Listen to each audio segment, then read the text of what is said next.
Good afternoon, ladies and gentlemen. I'm Robert George, Director of the James Madison Program in American Ideals and Institutions and McCormick Professor of Jurisprudence here at Princeton University. It's my pleasure to welcome you to our 2024 Herbert W. Vaughan lecture on America's founding principles. For those of you who may be joining us for the first time, if you'd like to learn more about what we do here in the Madison Program at Princeton, please visit our website. It's at JMP, James Madison Program, jmp.princeton.edu. You can also follow us on Twitter at the moniker @Madison Program. So Twitter is @Madison Program. We also have a website. You can find it just by Googling James Madison Program Princeton. And you can sign up there to hear our wonderful podcast called Madison's Notes. You can also learn more about events like this that we have coming up all through the spring. Some are virtual, but most are in person. I want to begin by recognizing the founder of this particular feast, my beloved late friend, Herbert W. Vaughan. We know him as Wiley Vaughan. Wiley was one of the great figures in American law. He's the lawyer who built the Boston skyline. If you're familiar with Boston, the Prudential Tower and the John Hancock building. Wiley was the lawyer with the firm of Hale and Dorr where we met. I was the guy working for the guy, working for the guy, working for the guy, working for Wiley, who was the senior partner. He was the lawyer who handled all the real estate work for those great buildings and many other buildings in Boston beside. He was a great lover and admirer of the American founders and a believer in the American system of Republican government and ordered liberty. With that in mind, he became a very generous and dedicated supporter and a key advisor to the James Madison Program. He had no previous relationship with Princeton at all. He had been a Harvard undergraduate and Harvard Law School, but he became a very generous supporter and advisor to the Madison program in its early days, and when he died, he endowed this lectureship. As part of the deed of gift, he instructed that the following statement from him be read at the beginning of each Vaughan lecture, and so I will read it now. I, Herbert W. Vaughan, have endowed this lecture at Princeton University to promote and advance understanding of the founding principles and core doctrines of American constitutionalism. What Alexander Hamilton said to the Americans of his day remains true for Americans of every generation. It seems to have been reserved to the people of this country by their conduct and example to decide the important question whether societies of men are really capable or not of establishing good government from reflection and choice, or whether they are forever destined to depend for their political constitutions on accident and force. In my judgment, Wiley again continuing, in my judgment, the Constitution of the United States is the greatest practical achievement of political science. It is a testament to the extraordinary gifts of creativity, prudence, and high-mindedness possessed by the founders of our nation. May you be guided and inspired by their genius as you meet the challenges of the present day, unquote. I can hear Wiley's voice saying those words. He's a man who truly believed in and was dedicated to our system of constitutional government. And I know how thrilled he would be, Lucas, to have Lucas Morel as our 2024 Vaughan lecturer. This lecture is also part of our Black History Month program. Dr. Morel is the John K. Boardman, Jr., Professor of Politics and Head of the Department of Politics at Washington and Lee University. He holds a PhD in political science from Claremont Graduate University. He's the author of the book Lincoln and the American Founding and Lincoln's Sacred Effort Defining Religion's Role in American Self-Government, and he is editor of Lincoln and Liberty, subtitled Wisdom for the Ages. Dr. Morel was the Garwood Visiting Research Fellow at the James Madison Program in 2008-2009. He's a former president of the Abraham Lincoln Institute, currently chairman of the academic committee of the Academic Freedom Alliance, of which he's also a founding member.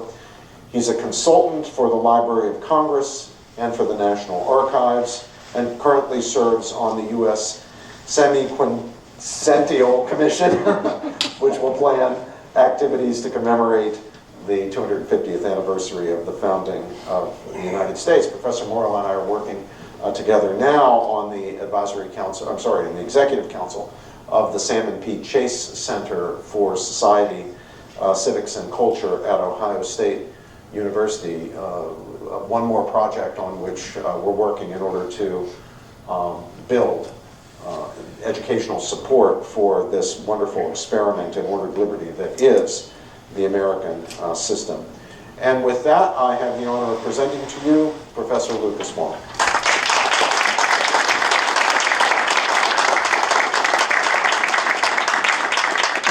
Good afternoon. Thank you, Robbie, the James Madison program. Very nice to be back, and Princeton University for hosting this lecture on Lincoln, the 1860 election, and the future of slavery in America. As mentioned, in addition to speaking under the auspices of the annual Herbert Vaughan lecture series, this lecture is billed as a Black History Month event. I believe this is fitting because Carter G. Woodson created what was known at the time as Negro History Week to commemorate the birthdays of two great Americans whose birthdays were in February, Frederick Douglass and Abraham Lincoln. In my book, Lincoln and the American Founding, I argue that there was no greater influence on Lincoln's statesmanship than the leading men, and especially the leading ideas of the American Revolution and the early constitutional formation. If they had bumper stickers for the horse and buggy back in Lincoln's day, his would say, "I heart the founding." But the idea of getting right with the founders was not unique to Lincoln. In fact, the two main alternatives to the Republican Party during the 1860 presidential campaign and the ensuing secession winter both appealed to the American founders to justify their respective policies. Northern Democrats supported Lincoln's longtime rival, Illinois Senator Stephen Arnold Douglas.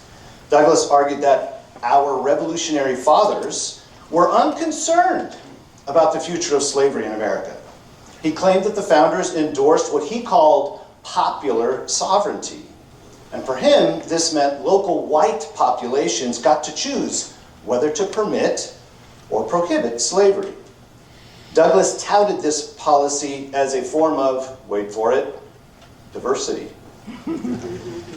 As he declared in his first formal debate with Lincoln in 1858, our fathers intended that our institutions should differ, adding that the great men of that day made this government divided into free states and slave states, left each state perfectly free to do as it pleased on the subject of slavery.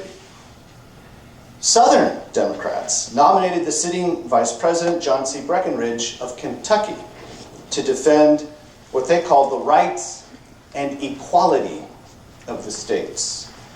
In a fall campaign speech, Breckinridge argued that the common territories of the Union were open to the common settlement from all the states.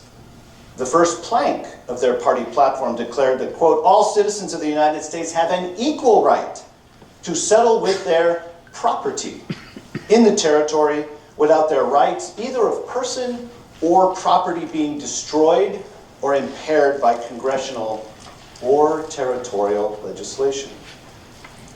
Drawing from the notorious Dred Scott opinion, Chief Justice Roger Taney, Breckinridge claimed that between slave property and other property, no distinction exists. Therefore, Congress has the power coupled with the duty of guarding and protecting the owner in his rights in federal territory. In a speech designed to get Stephen Douglas to withdraw from the presidential race, Breckinridge didn't forget the Republican candidate. He said Lincoln, quote, represents the most obnoxious principles in issue in this canvass, end quote. Principles he claimed were clearly unconstitutional because they disregarded Taney's ruling in Dred Scott, which interpreted the Fifth Amendment's due process clause to guarantee a federal right to property, including slaves. Southern Democrats had rejected Stephen Douglas as their party's nominee because he would not endorse a federal law to guarantee the right to enslave black people out west. They eventually tried to secede from the United States, drew language from the Declaration of Independence to justify their attempt to form an independent Southern nation. They even modeled their Confederate Constitution after the United States Constitution with a few key changes. James Thornwell, slave-owning preacher from South Carolina. It's always South Carolina, sorry. Tell my students, always South Carolina. Thornwell insisted that secessionists were upholding the great principles which our fathers bequeathed, the very liberty for which Washington bled and which the heroes of the Revolution achieved. And so as I see it, the election of 1860 was essentially a referendum on whose interpretation of the American founding was correct. Near the start of that election year, Lincoln exhorted Americans to have faith that right makes might, and defended the Republicans as the true heirs of the founding because of their commitment to stopping the spread of slavery. Lincoln believed that during his contentious times, looking back to the founding could actually help Americans move forward. He did this most famously in his Gettysburg Address. That speech begins at the nation's beginning. 7 years ago, our fathers brought forth on this continent a new nation, conceived in liberty and dedicated to the proposition that all men are created equal. Do the math, you find that Lincoln takes his audience back not to the Constitution, but to the Declaration of Independence, not to the body, but to the soul of the nation. Recall that Lincoln delivered his few appropriate remarks in the year of Jubilee, the year of emancipation. Union soldiers and sailors were now charged by the president to protect the freedom of over 3 million legally freed black people.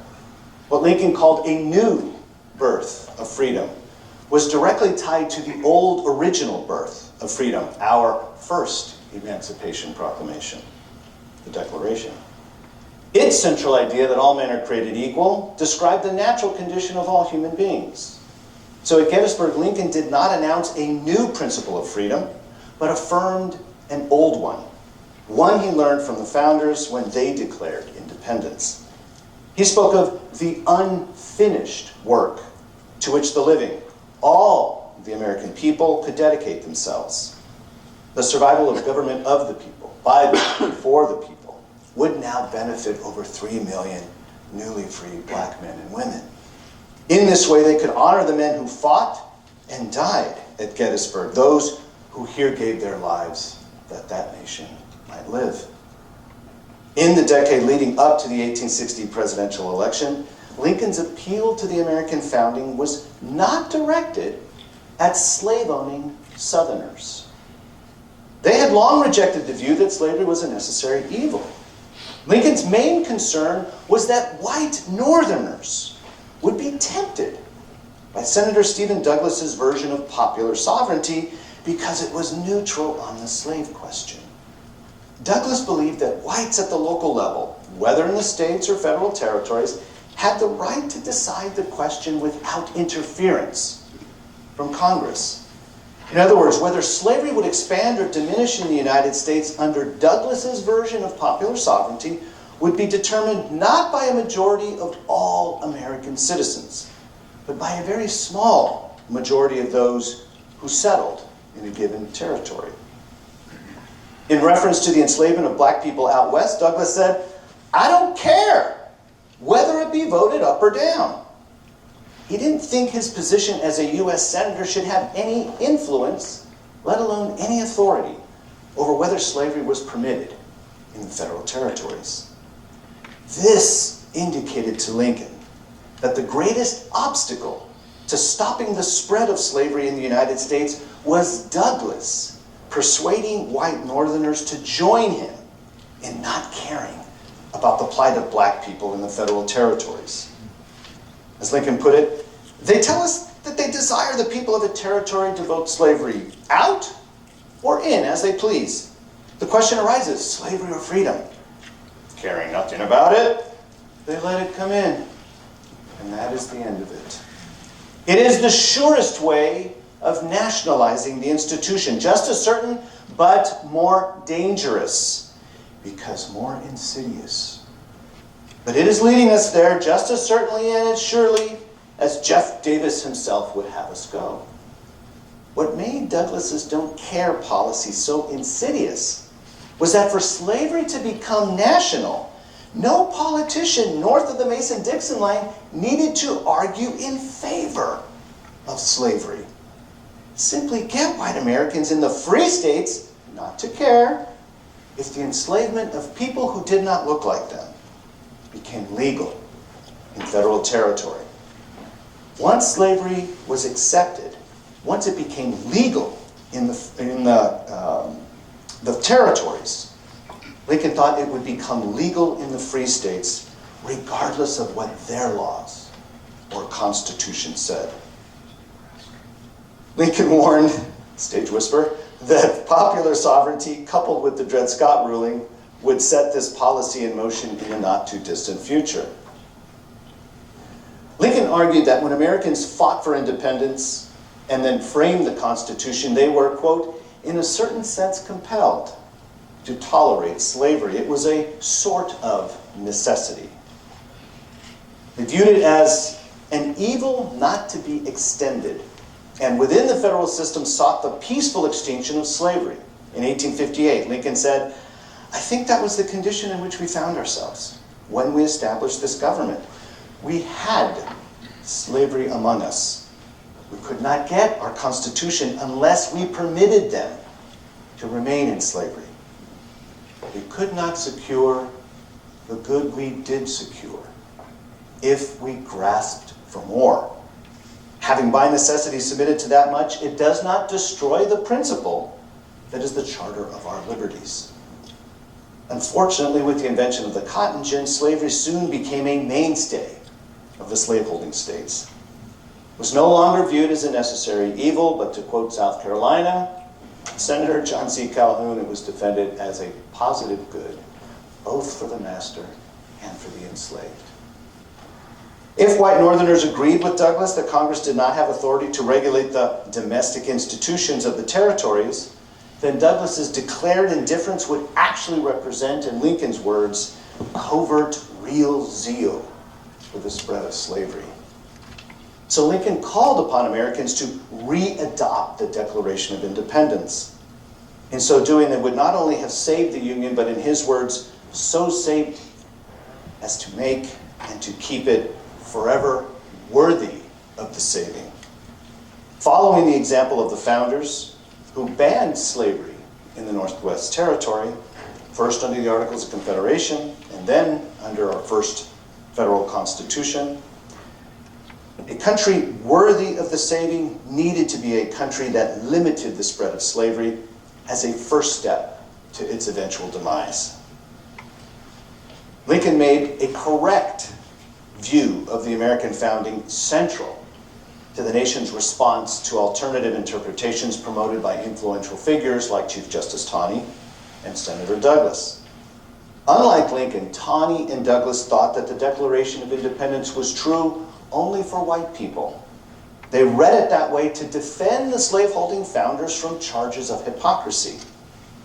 In his 1857 Dred Scott opinion, Taney wrote, "The enslaved African race were not intended to be included, formed no part of the people who framed and adopted this declaration. For if the language as understood in that day would embrace them, the conduct of the distinguished men who framed the declaration would have been flagrantly and utterly inconsistent with the principles they asserted." Stephen Douglas echoed this reading of the Declaration a year later. If they included Negroes in that term, they were bound as conscientious men that day and that hour, not only to have abolished slavery throughout the land, but to have conferred political rights and privileges on the Negro and elevated him to an equality with the white man. The very fact that they did not shows that they did not understand the language they used to include any but the white race. The founding generation did not immediately free their slaves, the argument went. they must not have seen Africans as created equal to what Douglass referred to as men of European birth and European descent. In his critique of Taney's Dred Scott ruling, Lincoln elaborated on the meaning of equality in the Declaration. He said the founders, quote, did not mean to assert the obvious untruth that all were then actually enjoying that equality, nor yet that they were about to confer it immediately upon them. In fact, they had no power to confer such a boon. They meant simply to declare the right so that the enforcement of it might follow as fast as circumstances should permit. Lincoln understood the founders not as hypocritical politicians, but as something like prudent revolutionaries. They recognized that in addition to long-standing prejudice and economic self-interest, circumstances like a war with Great Britain and a potential war between the races would prevent the immediate protection of the rights of all members of their society. Furthermore, Lincoln pointed out that the founders' inaction regarding enslaved black people in their midst was no different than the founders' inaction toward white citizens in America. He pointed out they did not at once or ever afterwards actually place all white people on an equality with one another. They meant to set up a standard maxim for free society, which could be familiar to all, revered by all, consequently looked to all, by all, consequently labored for, constantly spreading and deepening its influence, augmenting the happiness and value of life to all people of all colors, everywhere.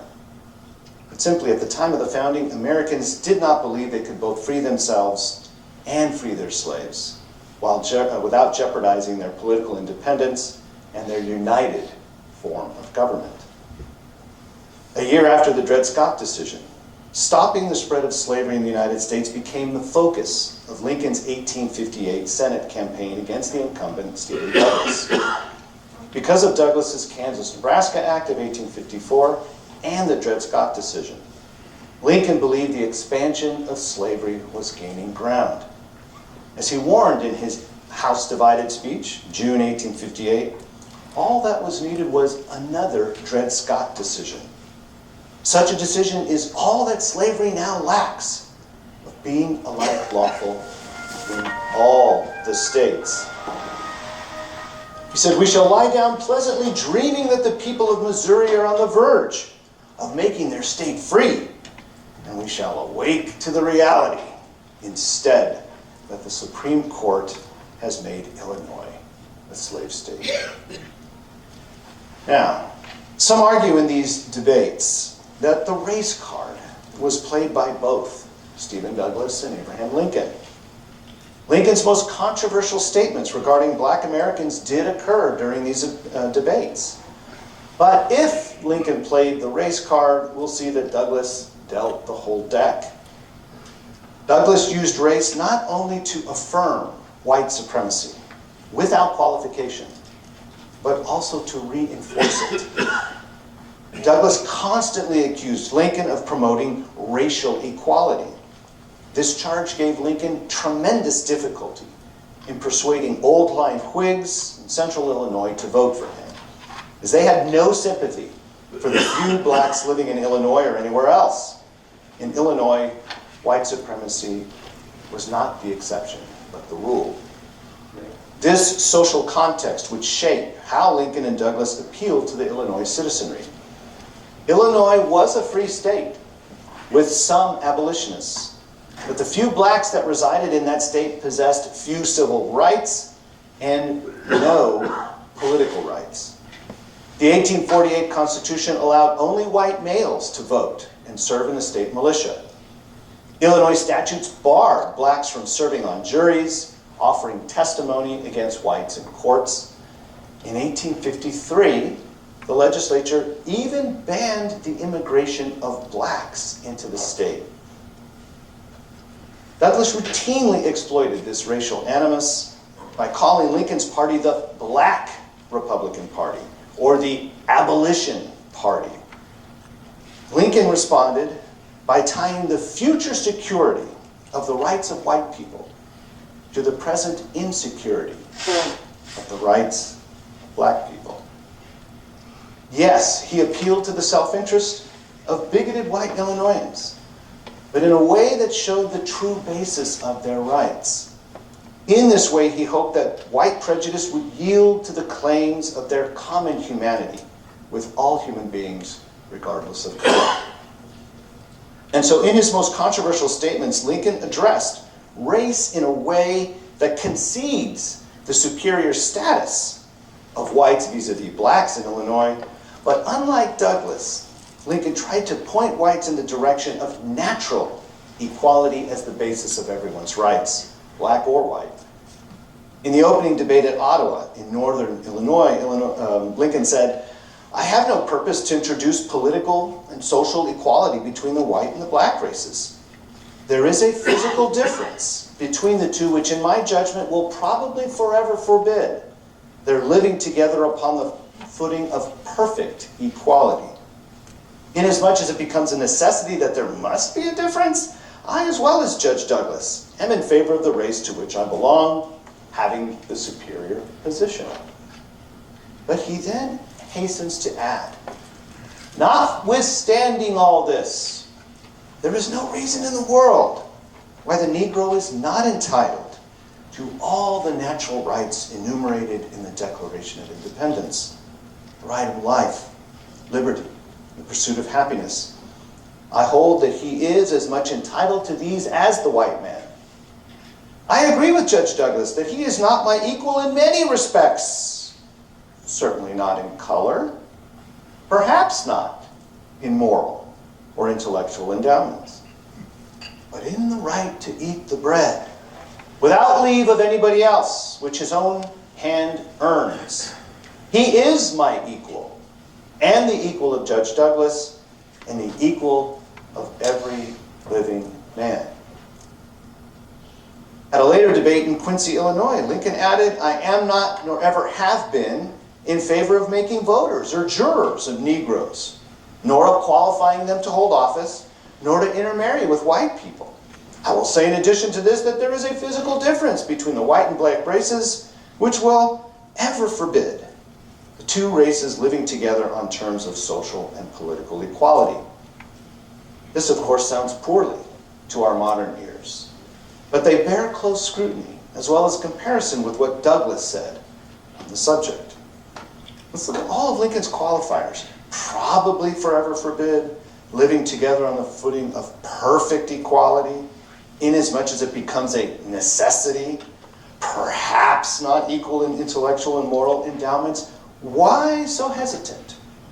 Why is Lincoln so careful with his language, given what you'll see in Douglas's categorical white supremacy? But to get right to the point, when Lincoln says there is a physical difference between blacks and whites, he does not, and he never elaborates on what he means by this. Douglas interprets this to mean that Lincoln says blacks are an inferior race before certain audiences, but then Lincoln preaches his favorite doctrine of Negro equality when it suits him elsewhere. Lincoln points out newspapers are covering their debates with verbatim accounts of their speeches, so Illinoisans can read what the candidates say regardless of where they say it. The implication being that Lincoln would be foolish to say one thing up north and the opposite down in what they call Cairo, Illinois. Spelled Cairo. Remember the syrup. Nevertheless, in all of Lincoln's speeches and writings, Lincoln never says blacks are naturally inferior to whites. At most, he acknowledges the difference in color, which of course says nothing about inferior or superior, just different. In fact, Lincoln described himself in 1848 as a long black fellow, and in 1859 as possessing a dark complexion. He does use the phrase superior position as applying to whites, but only after saying that if it becomes a necessity, that there must be a difference. Does there have to be a necessity? By appealing to the principles of the Declaration, Lincoln shows there is little reason for the difference in color to dictate the politics of Illinois.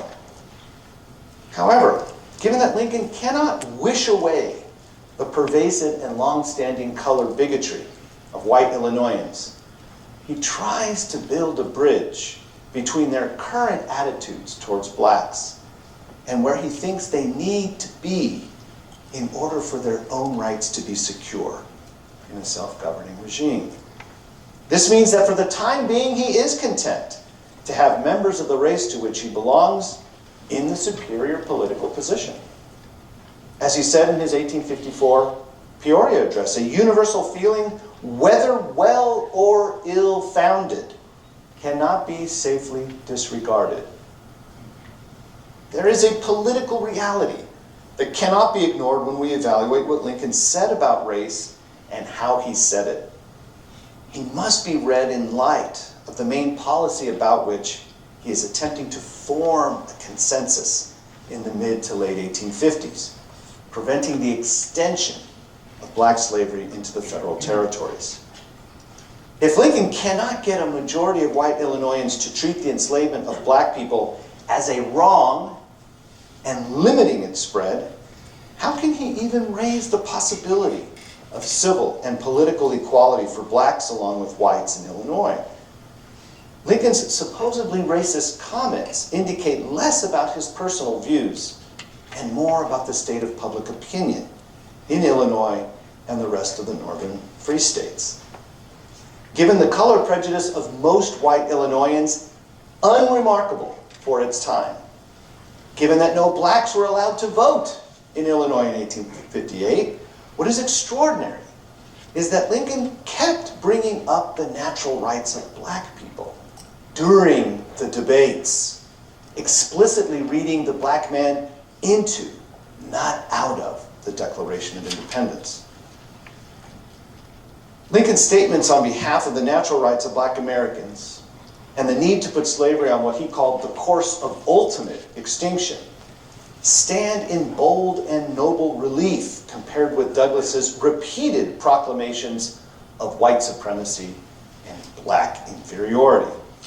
Early in their debates, Douglas stated, "I am opposed to Negro citizenship in any and every form. I believe this government was made on the white basis. I believe it was made by white men, for the benefit of white men, for their posterity forever. And I'm in favor of confining citizenship to white men, men of European birth and descent, instead of conferring it upon Negroes, Indians, and other inferior races. I do not believe that the Almighty ever intended the Negro to be the equal of the white man. He belongs to an inferior race and must always occupy an inferior position." Now, Douglas did not believe that because the Negro is our inferior, that therefore he ought to be a slave.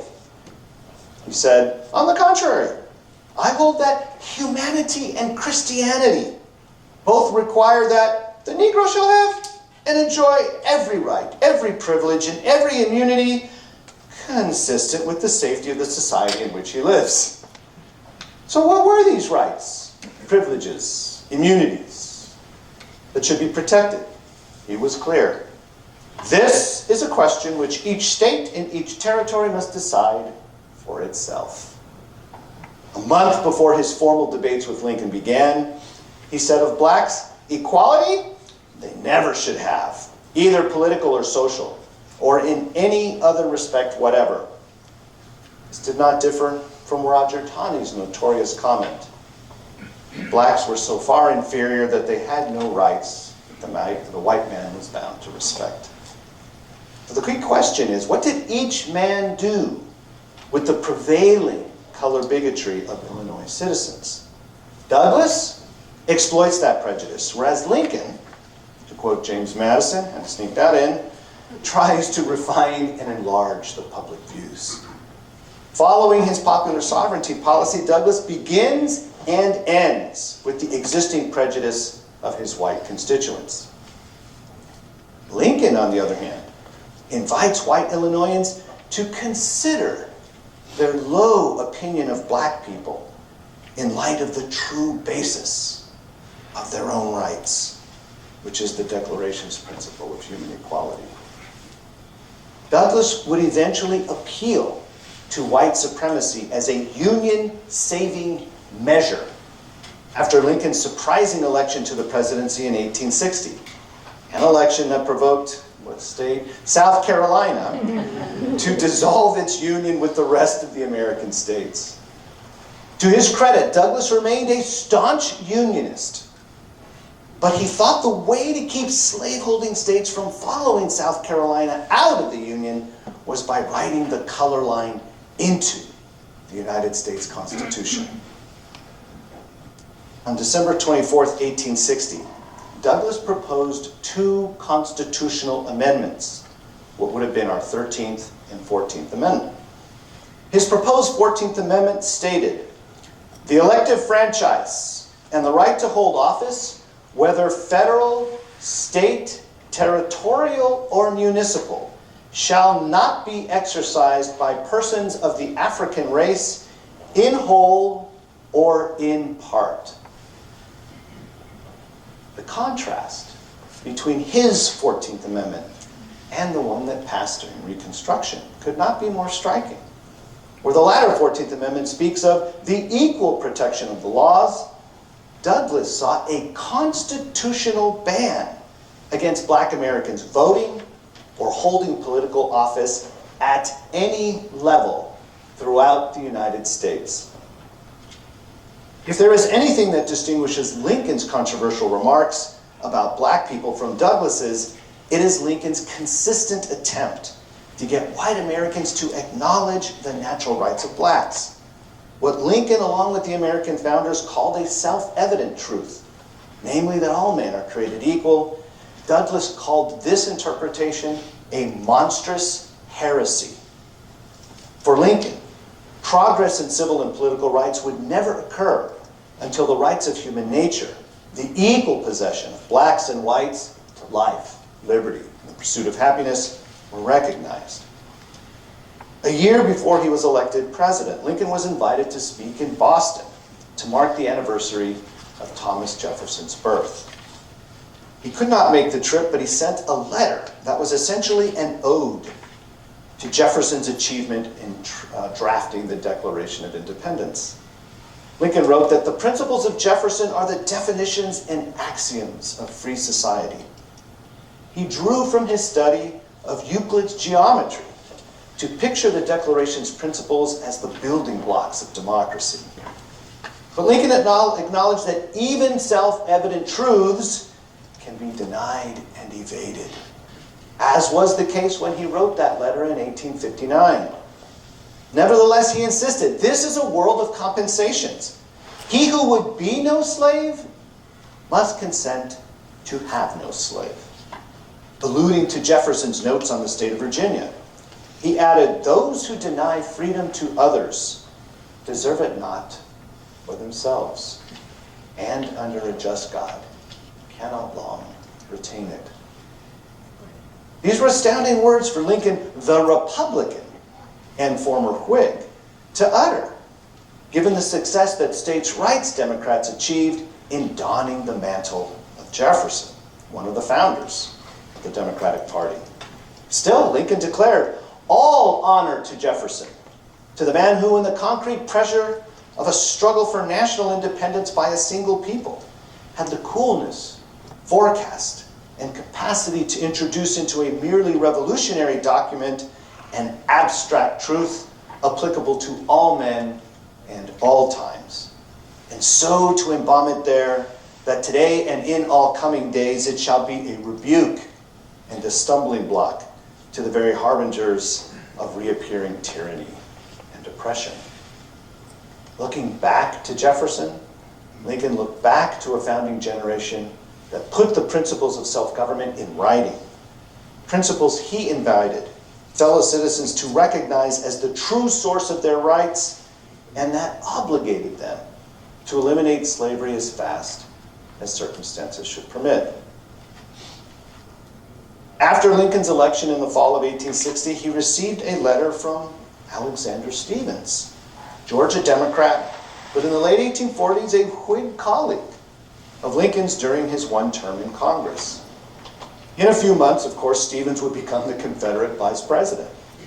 But in December 1860, before Georgia seceded, Stevens wanted Lincoln to speak to the nation before his March 4th inauguration.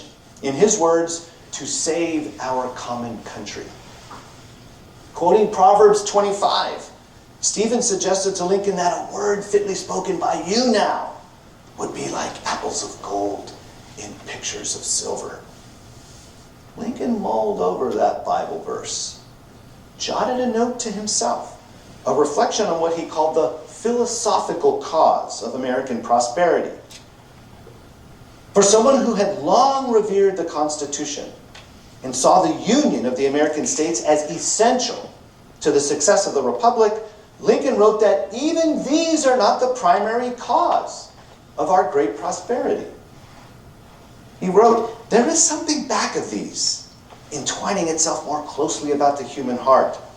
That something is the principle of liberty to all, the principle that clears the path for all, gives hope to all, and by consequence, enterprise and industry to all. And then Lincoln, in this note to himself, alluded to the proverb that Stevens cited, but he focused on the principle of liberty to all. Lincoln said the assertion of that principle at that time was the word fitly spoken, which is proved an apple of gold to us. The Union and the Constitution are the picture of silver, subsequently framed around it. The picture was made not to conceal or destroy the apple, but to adorn and preserve it. The picture was made for the apple, not the apple for the picture. Contrary to what Alexander Stephens wanted from President-elect Lincoln, what the country needed was not a new word from their new president, but old words from fathers of old, expressed in the Declaration of Independence. Lincoln saw the Declaration's principle of liberty to all, the equal rights possessed by all human beings, as the moral compass of a constitution and union that could otherwise be misinterpreted or even broken in defense of the right to enslave human beings. By the time Lincoln was inaugurated president on March 4th, 1861, 7 slaveholding states had formed a confederation to do precisely that. Ensure that the right of white people to enslave black people would be clearly protected. Alexander Stephens, who had argued against Georgia's secession, now found himself elected the vice president of the Confederacy.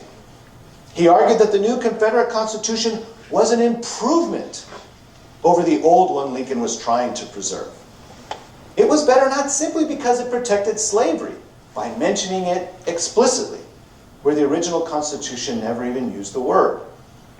There were plenty of countries throughout history that practiced slavery, but Stephens argued that the Confederacy was the first to base its slave society on white supremacy. What sets Stephens apart from most Confederates was his argument that the American founders believed, quote, the enslavement of the African was in violation of the laws of nature. Wrong in principle, socially, morally, and politically. In this view, he fully agreed with Lincoln. However, he argued that the Confederate Constitution was better than the U.S. Constitution because it was, quote, founded upon exactly the opposite idea. Its foundations are laid, its cornerstone rests upon the great truth that the Negro is not equal to the white man, that slavery subordination to the superior race is his natural and normal condition. Stephens added, this our new government is the first in the history of the world based upon this great physical, philosophical, and moral truth. Stephens argued that the anti-slavery principles of the founding, quote, were fundamentally wrong. They rested upon the assumption of the equality of races, end quote. He called this an error, a sandy foundation, unlike the new and improved Constitution he helped draft. for the Confederate States of America. Where Stevens looked back to the founders only to reject their claim about the equality of all human beings, Lincoln affirmed human equality as the only legitimate basis for self-government.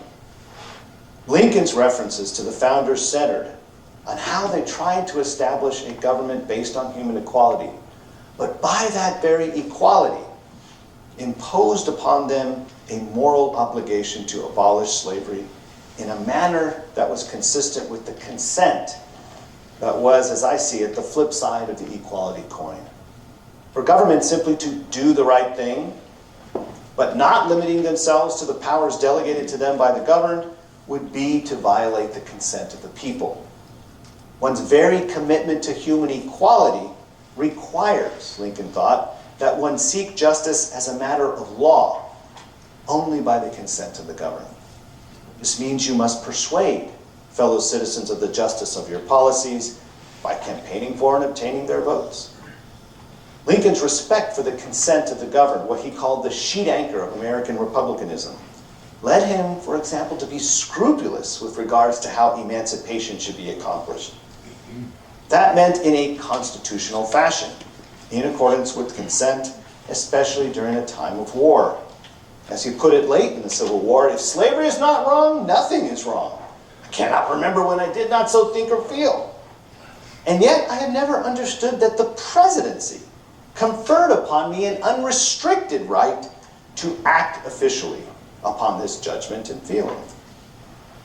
Lincoln made this distinction between official duty and personal wish, most famously in an 1862 public letter to New York Tribune editor Horace Greeley. It demonstrates Lincoln's concern that Americans follow the rule of law in their pursuit of justice. So with a draft of the Emancipation Proclamation already in his pocket, Lincoln wrote to Greeley, "My paramount object in this struggle is to save the Union, is not either to save or destroy slavery. If I could save the Union without freeing any slave, I would do it. If I could save it by freeing all the slaves, I would do it. And if I could save it by freeing some and leaving others alone, I would also do that." To emancipate slaves as president in a time of war, Lincoln essentially had to turn a humanitarian end into a constitutional means. This way, emancipation would be not only an act of justice, but also an act warranted by the Constitution upon military necessity. By finding a constitutional way to liberate slaves, Lincoln sought to make both his means and his ends a faithful expression of the consent of the American people. So I see Lincoln's campaign for president in 1860 as the culmination of his efforts since 1854 to teach the American people the true basis of their rights and the constitutional path to the eventual abolition of slavery. His speeches as a citizen and president, as well as actions that preserved the Union of American states and emancipated slaves, were the primary reason that white supremacy did not become what we would call today a systemic part of American self-government, at least at the national level. As a student of the American founding, Lincoln became its greatest defender, not merely because he fought and fought successfully to preserve the American Union, but also because he explained in words yet to be surpassed why America was worthy of the saving. In doing so, Lincoln taught us the true principles of self-government, and I believe he can still help us find common ground for promoting a common future as a free and united people. Thank you.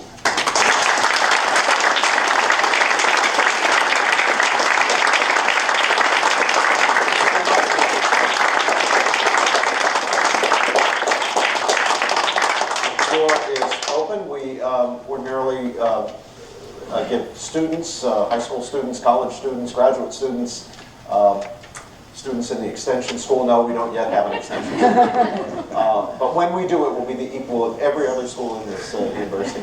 Any students like to ask a question first? If not, we will open the floor. Students can chime in if they like. Yeah, Professor Jackson.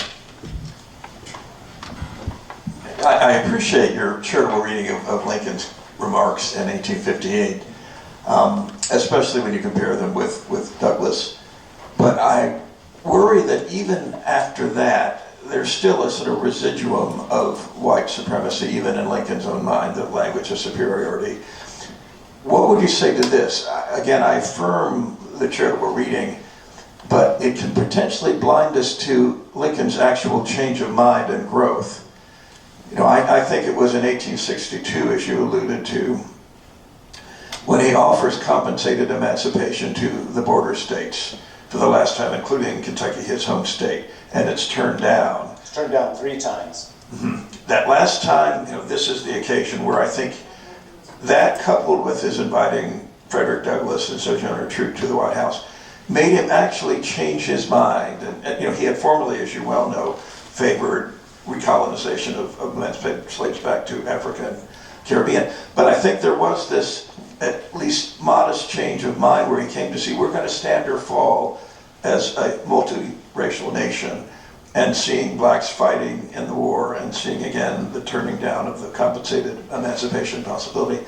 I think it did actually betoken a maturing prophet who was capable of changing his mind, that he did have some residual white supremacy, but by 1862 he had actually grown at least largely beyond that. Does that make sense? It's a plausible reading. It is certainly it's what we call the consensus historian's reading of Lincoln, probably most famously and recently expressed by Eric Foner in his Lincoln Prize-winning book. And I'm one of, and I'm not a historian, I'm going to play one on television. I'm a political scientist. My reading of Lincoln is in a distinct minority among those who study Lincoln. And so what I mean by the consensus historian view here is that what makes Lincoln great is precisely what you underline, which is his capacity to evolve. And I'm of a markedly different opinion on this. I think that Lincoln knew his mind very early in his own public career, certainly as a politician, but in his own thoughts about both the possibilities and the pitfalls of American self-government. And so, unless we can read Lincoln's heart, which we cannot, the best measure of what a man thinks is what he says and what he writes.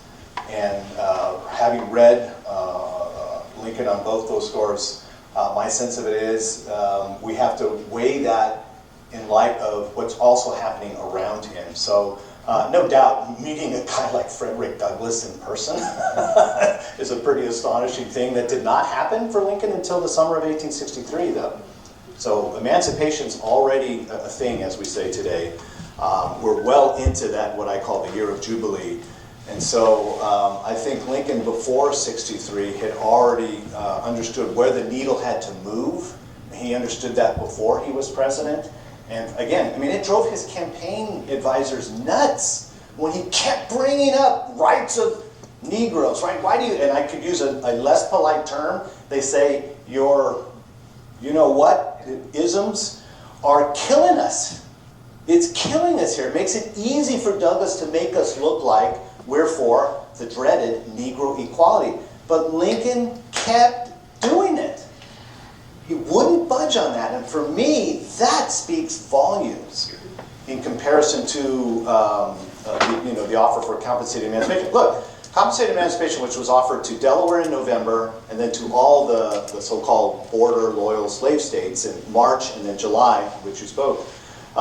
Those efforts had to be efforts. I mean, Lincoln is playing every card he can before the military necessity under a constitution in a time of actual armed rebellion card, which is what happens, what he drafts possibly as early as June, certainly by July, and then he issues the preliminary Emancipation Proclamation in September to take effect in January. So I just, on weighing the evidence, I disagree with the great Eric Foner and a lot of other great historians on this subject. See my political agape, loving Mr. Lincoln. Yeah, I love that word. But just a quick follow-up. Sure. For me, it is possible to affirm strongly, as you do, that Lincoln was always against slavery morally. He considered he had to defend the Union and allow the Constitution to tolerate it but not expand it. But I think it's possible to believe that he fully believed in that. The famous letter to Joshua Speed, if I get the chance to hit that institution, I'll hit it and hit it hard. Yeah, I think that's a spurious thing. Some is apocryphal. But anyway. But I've seen, in the Joshua Speed Museum in Louisville, they have a putative copy. But here's the point. I think you can hold that belief, vigorously, morally, and yet still hold the superiority when it comes down to it. Yeah. Let's give, rights. But when he does move from 62 to 63, and then finally, as you know, endorses the 13th Amendment and the 14th Amendment, then I think 13th, that's... not 14th. Go ahead. 13th and 15th. He's not alive for those, but the 13th. I'm with you on 13th. Well, he was aware of the 14th coming, but anyway, but I think it's just, I find it more plausible to consider him to have grown and changed his mind, even with a residuum of white supremacy. But thank you. Since Joshua Speed has come up, I'd love to hear your opinion, but weigh in on this too, Tim. How do you read that relationship between Lincoln, who was certainly anti-slavery, whatever his views were on equality, certainly anti-slavery, we all agree on that, with Speed, who was a pro-slavery person? Lincoln is in a deep, long-standing friendship with a person with whom he profoundly disagrees about an issue of the most deepest moral significance and the most divisive issue in the country. What do you make of that? Well, this letter is not spurious. He writes Speed a letter in 1855, when in fact Lincoln is probably the only Whig in America. Between 54 and 56, Lincoln is a man without a party. He's trying to figure out, what can we beat Democrats with? It ain't going to be the American Party, the know-nothings. They've got serious baggage that he can't sign on to. And the Republican Party in various pockets of the country are still trying to get their sea legs, and it's still unsure what's going to be their thing. And Lincoln works towards making their thing. How about at least no expansion of slavery into the federal territories? Can we agree on that? Because at least the principle undergirding that is what? Human equality. Okay. So it's in that year, 55, where he writes this very, one of the most revealing, and Lincoln did not like to reveal himself to anybody. If we ever found a diary by Lincoln, I wouldn't even have to read it to know it's a fake. No, I'm serious. That is just, I don't care if the late Mother Teresa brought me that. I was just like, sorry, sweetheart, but that ain't Lincoln. He didn't bare his soul, not even to Mary, his wife. He didn't bare his soul to anybody. But this letter to Speed, he says, you do not know how we Northerners, and this is his phrase, crucify our feelings, but we bite our lip and keep quiet. Keep quiet about what? Slavery, the great enormity that is American slavery. He says, we owe it to you. We wouldn't have this country but for that compromise. But man, we hate the thing. We hate the thing. Yeah, that's me, not Lincoln. But that's the emotion that you get out of that. And so that letter, I think, and if anyone was Lincoln's closest friend, it would have to be Speed. I don't know if people know who Joshua Speed was, but here's Lincoln, the great enemy of slavery, the great emancipator, whose best friend is a pro-slavery. Well, what has to be added here is he met Speed because they shared a bed in Illinois. While they were not that way. No, well, some argue they did actually. They literally slept in the same bed, but a lot of guys did that. Fair enough. But the point is, he knew Speed that way, and then Speed went back home to Kentucky, where now he's got a plantation with enslaved black people on it. And Lincoln's like, you're killing me, Speed. Anyway. And the letter where he's returning, I think, from visiting Speed, and he sees the blacks loaded onto a flatbed in chains.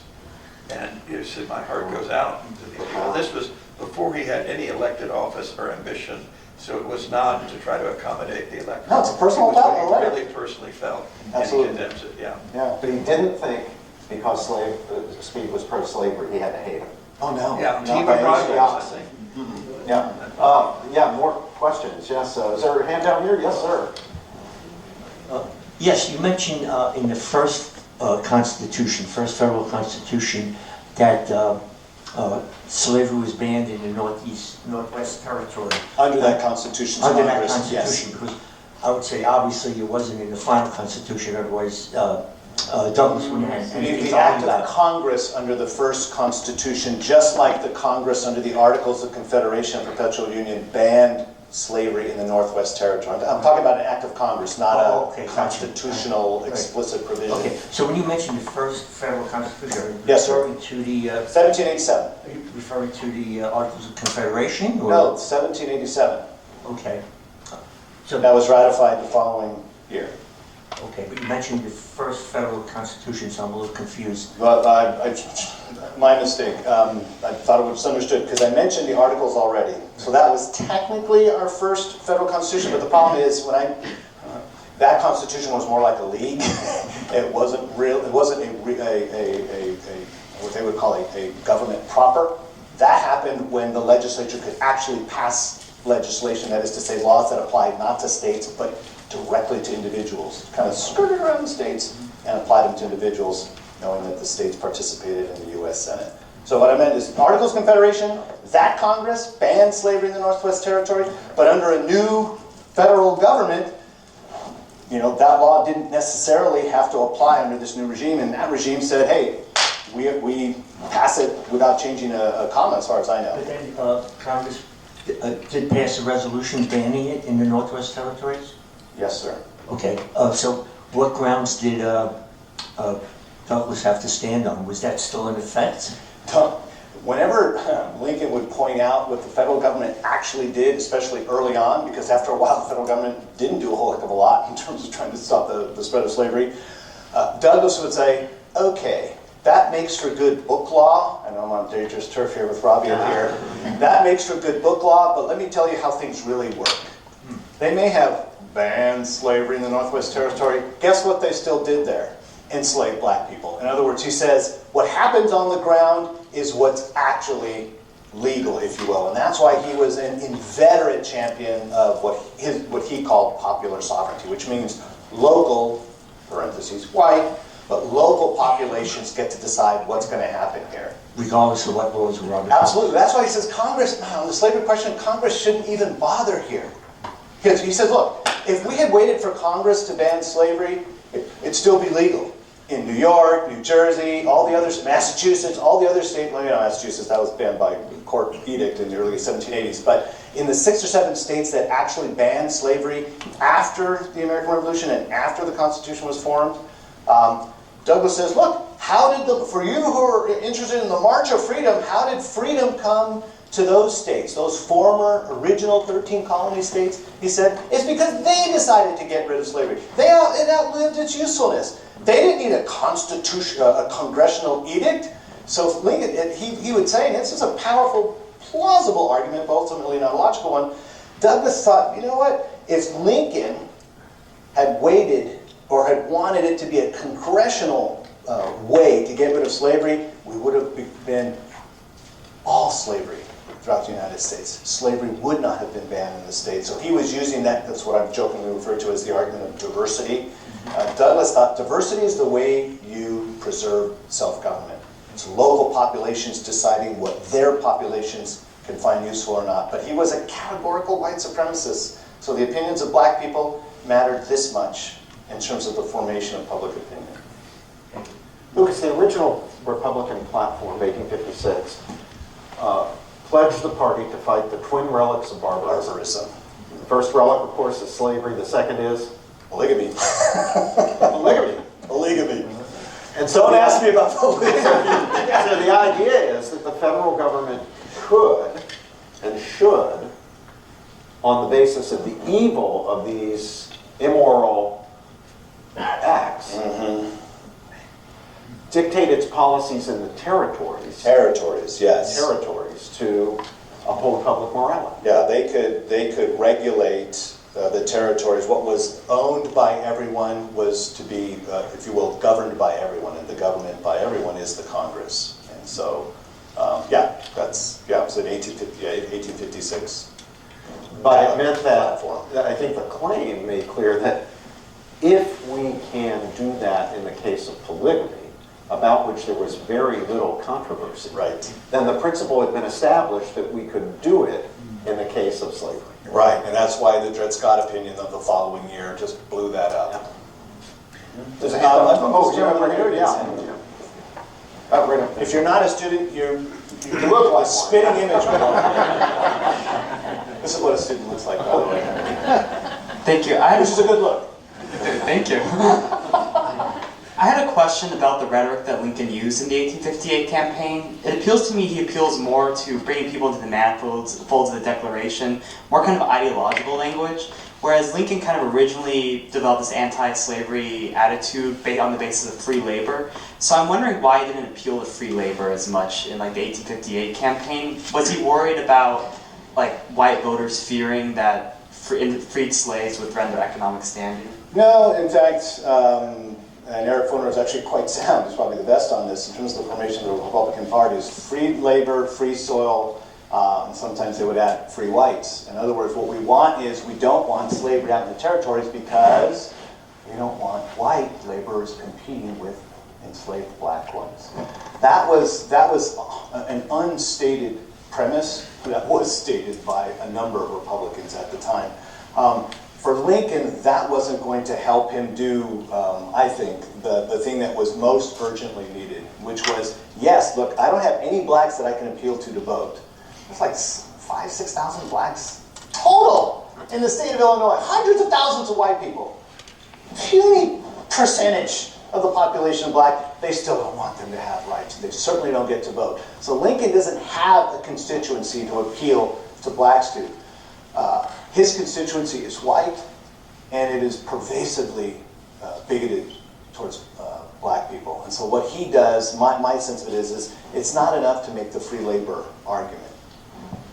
That doesn't shore up the equality principle of the Declaration, which he thinks ultimately is the basis for the rights of white people. If they lose that understanding, that conviction, that this is where their rights derive from, not their race, their ethnicity, their nationality, but their humanity. Guess what politics becomes? My great teacher, Harry Jaffa, you turn constitutional self-government into crude majoritarianism. Woe be the man who finds himself in the political minority, because then his rights are at the behest of the majority. In other words, what you've just instituted is legal positivism, which is Stephen Douglas's argument for popular sovereignty. That's what Lincoln found, as one of the things Lincoln found so bad about popular sovereignty. It was teaching white people, the only thing that's important is, let's take a vote. Let's take a vote. So you cats over here, let's vote to take away the purses and wallets. You guys bring your purses and wallets? Let's have this group vote to take away their purses and wallets. As long as we vote on it, sorry dude, I know you got a lot of hundreds in your wallet tonight. Sorry, but we voted on it. We'll take another vote if you'd like. Guys are outnumbered, sorry. That's what Lincoln was afraid of. Turning constitutional self-government, where even Jefferson in his first inaugural says the key thing is, yes, the majority must rule, but must always remember that the rights that it possesses are the same that are possessed by the minority, the numerical minority, the outnumbered. Once we lose that sense of what we share, what we have in common, we can disagree about the policies, how we're going to get to a common destination. But once we turn constitutional self-government simply into majoritarian politics, right? We're no longer a free people. We are now using the Constitution as cover for might dictating who has rights. So it sounds like a contest between a party of democracy and a party of republicanism. Small d, small r. Small. Right over there. Checks in the mail, Robbie. I'm wondering if you agree with my simplistic impression that President Lincoln was a very highly moral person. And the reason I say that is with my limited readings of him, even though you said people quote him and maybe he really didn't say those things, he seems to always refer to Scripture and things that Christ said, at least from my readings. That's my impression. And the other impression I get is that he was a highly pragmatic person, and he was often criticized by abolitionists as not going as far as he could, but he understood the times. And to me, he's probably the most pragmatic politician in American history. So I'm wondering if it's too simplistic of a statement to say that my impression is that he was a highly moral person who was also an extremely pragmatic person. Okay. So Lincoln's morals or morality and Lincoln's pragmatism. I'll start with the easier one. I don't like the word, and I don't mean this personally, but I don't like the word pragmatism with Lincoln because it gives me the impression of someone who's simply splitting the difference as a politician. Government is the art of not the perfect but the possible. And the last thing I would want to do is cut down all of 6'4" Lincoln's size, is to cut him down simply into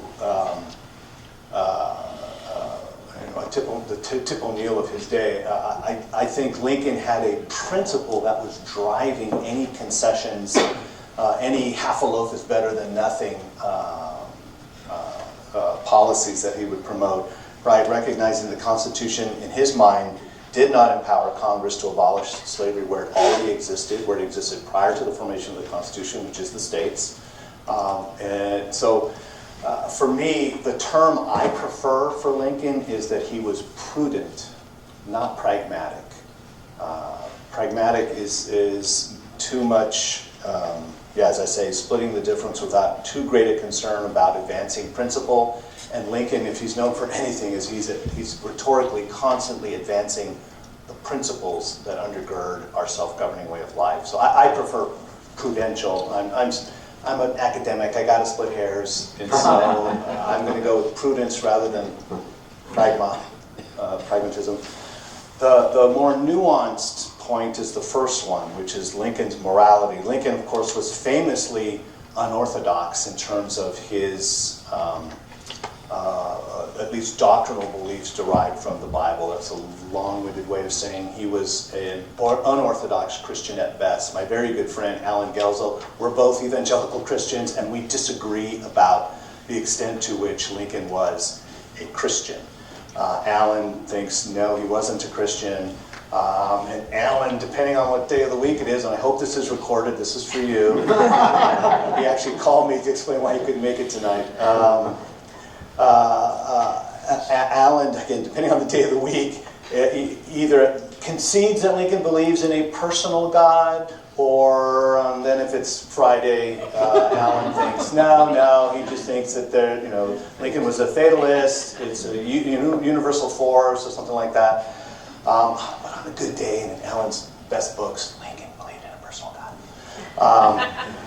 That said, right, that Lincoln never really signed, he never pledged membership in a church, even though he rented a pew. His wife did pledge membership as a Presbyterian.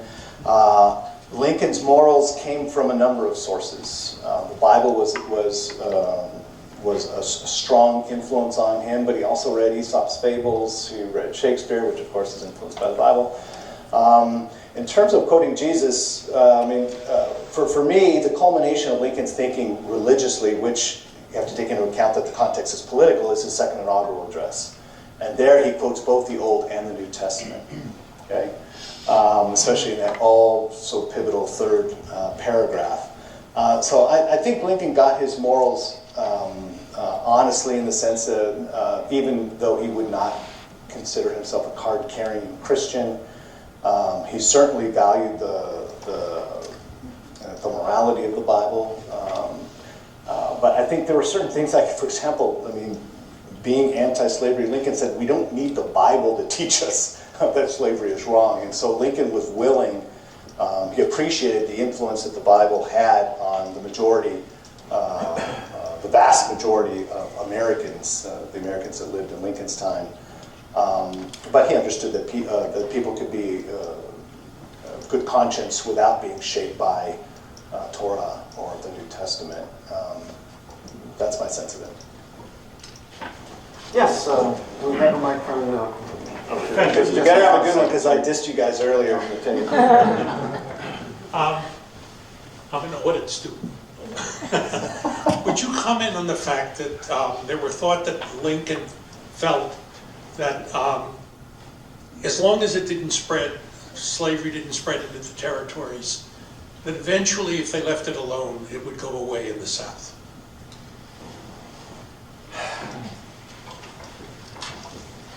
Lincoln's belief, certainly prior to the Civil War, was that the only peaceful way, when you say peaceful, you have to say political. In other words, without force. During a war, nobody anticipated that. But the only peaceful, which is to say the only political way to get rid of slavery throughout the United States, is that the states themselves had to finally come around to the reality that that thing had to go. And the first step to that is to prevent it from spreading. If it couldn't spread, then slavery would die on the vine. And it would die on the vine. Southerners knew fairly early that slavery, especially devoted as a labor source devoted to plantation economy with one chief staple. That was cotton, not hemp, not tobacco, not rice, not indigo, cotton. That thing was killing the soil. Washington figured this out early. He was an early adopter of rotating crops and all that kind of junk. That wasn't meant to be a laugh. I'll take it. I'll be here all week. Oh well. Southerners knew they had to expand or die. They had to expand or die. Even Stephen Douglas, who was not pro-slavery, Stephen Douglas figured that the way to guarantee freedom in the world is to make sure America survives as a free country, even with slavery. And the way to do that is all the way to the Pacific and then make a left turn and head south and to conquer those countries. Mexico, Central America, keep going. It wasn't about exporting democracy, if you will, it was about expanding America. And so Southerners didn't mind that at all. 1860, they're already now trying to reintroduce an annexation of Cuba, and that meant slavery. Right? That's the only reason they wanted Cuba. And they wanted to head south, and for slavery to survive, it had to expand. And so Lincoln was willing to let slavery exist as long as constitutionally permissible, and that was, we're talking decades. We're talking decades here. To get rid of it peacefully, he simply did not see in the Constitution, contrary to, for example, Frederick Douglass and other political abolitionists, Lincoln simply did not see that power was vested in Congress to get rid of slavery where it already existed. We had no choice. It was so nominated in the bond, as people said. Is that why Kansas, Nebraska was so critical? I think, oh my goodness, you got to read the Peoria Address for that. But the Kansas, Nebraska was so critical because we had already decided as a country on the character of that territory. We allowed Missouri in as a slave state above the 36-30 parallel. You got that. What do we get? This remainder of the territory that's left over from the Louisiana Purchase, okay, from which, I don't know, 5, 6 states are carved out eventually. So Lincoln describes this in the Peoria Address and other places. It's just like you and I deciding to divide a sandwich. And I eat mine right away. And you're like, oh, I'm not hungry right now. I'm going to eat it a little later. And we wait, and we wait, and we wait. And then I'm like, I'm hungry again. How about that sandwich? Right? How about we make an agreement? How about we now divide the sandwich you already have into half? We'll call one half of your sandwich Schmanzus, and the other half Walaska. Okay, and Lincoln said that's utterly not fair. You're going to put Missouri back on the block? Okay, we can talk, but you cannot compromise over something we already compromised about. You took your piece, this is ours.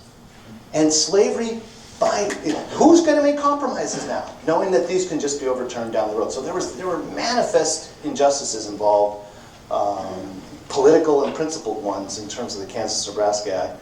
I mean, this is the thing. How important is this? This is what brings Lincoln out of, as it were, political retirement. Right? He serves in Congress from 1847 to 1849. Goes back to law practice. The 1850 compromise measures, which include what notorious revision? Revision of the 1793 Fugitive Slave Act. That doesn't raise a peep from Lincoln. Why? Because because of all the other stuff that we got. California, where I grew up, got California, got slavery, slave trade banned in the District of Columbia. So Lincoln was willing to shut up and not say anything about the thing that brought forth Uncle Tom's Cabin, right? Fugitive Slave Act. Got so into it. Quiet in 1850, 54, that thing, Kansas-Nebraska Act, that brings Lincoln back for good. He said, whoa, this country is becoming a nation I no longer recognize. Really? Really? We're becoming indifferent? We don't care about whether the enslavement of black people spreads now? I thought we figured this out back in 1820. Yeah, super big deal.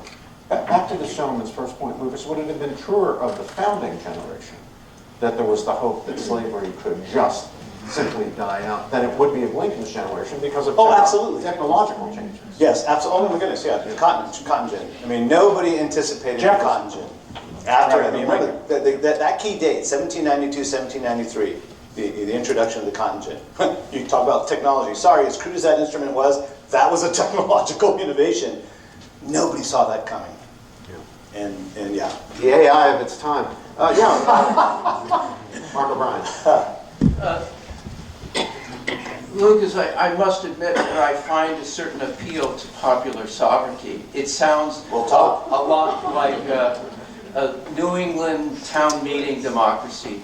Was it? Yeah, that's Douglas, totally. Sorry. Was it hijacked?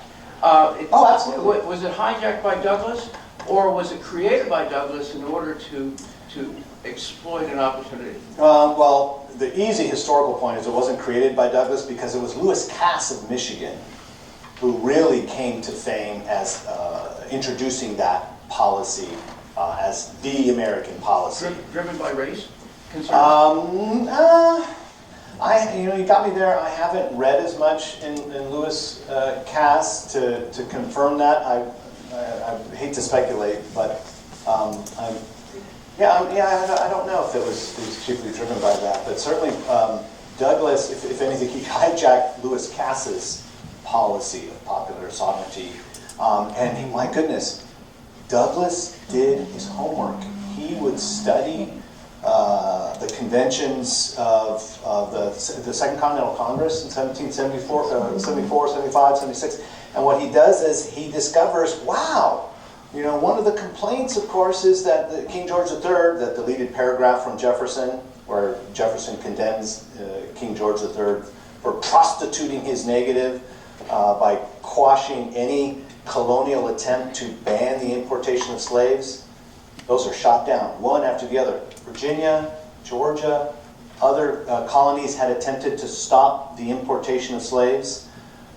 Douglas discovers popular sovereignty in that. He said, wow, look at this. In this diverse set of colonies, we have individual colonies who are just trying to govern themselves, and they decided, we have enough. Negroes equals slaves. We have enough slaves. We don't need any more. And we got shut down, right? Central authority, putting its thumb on us. So Douglas, it wasn't simply kind of a closing line for him. It really became a principled thing for him. And he thought, as you say, this is the American way. This is federalism. This is diversity of states. This is how, in Douglas's mind, this is how freedom is preserved at the local level. Yes, Michael Russell. Did Douglas, Hang on a second to get you on the tape. There you go. did Douglas recognize the tension in his position of popular sovereignty versus proposing an amendment denying the states the power to enfranchise whom they pleased? Yes, he did. And, I'm sorry, Jim. no, I mean, and how did he try to resolve the tension? Well, he dies in June of 1861, so if there, and of course we had other fish to fry at that time, so I don't know that we would have got, teased out, that he would have teased out a reconciliation of a belief in local popular sovereignty on the one hand, and not only not Congress, but a constitutional amendment saying what a local population can or cannot do. It shows how desperate the situation was. This is Christmas Eve, after Lincoln's been elected. On Christmas Eve, remember, December 20th, forget what state, I really don't. South Carolina, December 20th, they issue their first ordinance of secession, which says nothing about slavery. It just says, hey, been great, love you, we're leaving now, just want to show you why we're not going to show up to work anymore. We're taking our marbles and going home. 4 days later is when they say, now, revise and resubmit. Now they tell you why they're leaving, okay? So that same day, December 24th, is when Douglas proposes these two constitutional amendments.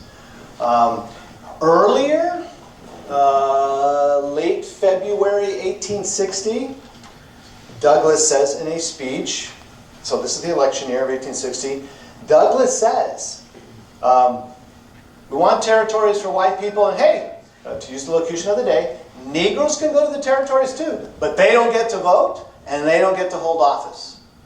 So his idea of an amendment that comes later that year, in December of 1860, he's already saying that in February, but what is he saying? Local populations will determine what happens to black people.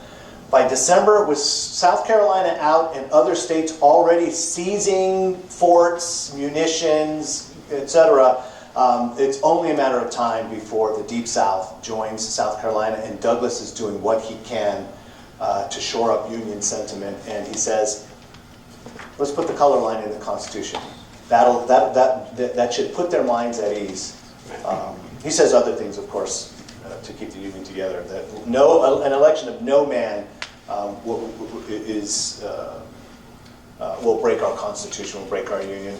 Republicans aren't even in the majority in the House or Senate if you guys don't leave, right? Doesn't matter. Well, Lucas, let me thank you from the bottom of my heart for helping us to keep faith with Herbert W. Vaughan, our beloved Wiley. It pleases me enormously to know how pleased he would have been with your magnificent lecture, and how pleased he would have been with this wonderful, deep discussion that Professor Morel helped us to learn from. Here, here. And so with that, I invite you to thank